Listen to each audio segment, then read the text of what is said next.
mga baguhan dyan at gustong mamonetize kay Waveful, may dalawang paraan po tayo para mamonetize. At hindi po basihan kung gaano karami ang followers mo para mamonetize dito ka Waveful.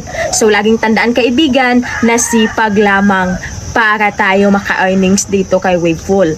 So, may dalawang paraan na iyong pagpipilian. Ang unang paraan ay makaka-invite ka ng 15 person para gagamit sa app na Waveful. Gamit ang iyong link, ay isend mo yan sa mga kaibigan mo, gamit ang iba't ibang social media platforms gaya ng Facebook, gaya ng TikTok, gaya ng Instagram, or mas maigi yung Messenger. At kapag na-upload na nila ang Waveful, ay check automatic ay mapupunta dyan sa person invited mo.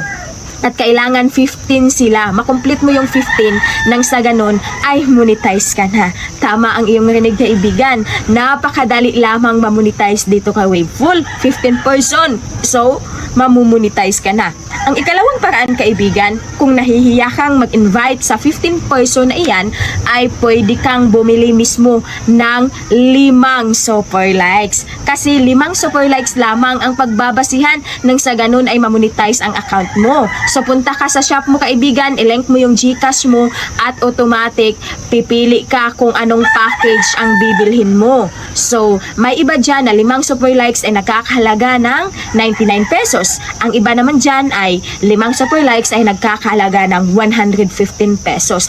So kung paano kung wala kang pambili at nahihiya ka namang mag-invite ng 15 person, may isang paraan pa kaibigan. Ito yung sasali ka sa pa-contest ng ibang content creator. Kung sa pag-scroll mo ng Waveful ay makikita mo yung mga pa-contest na iyan sa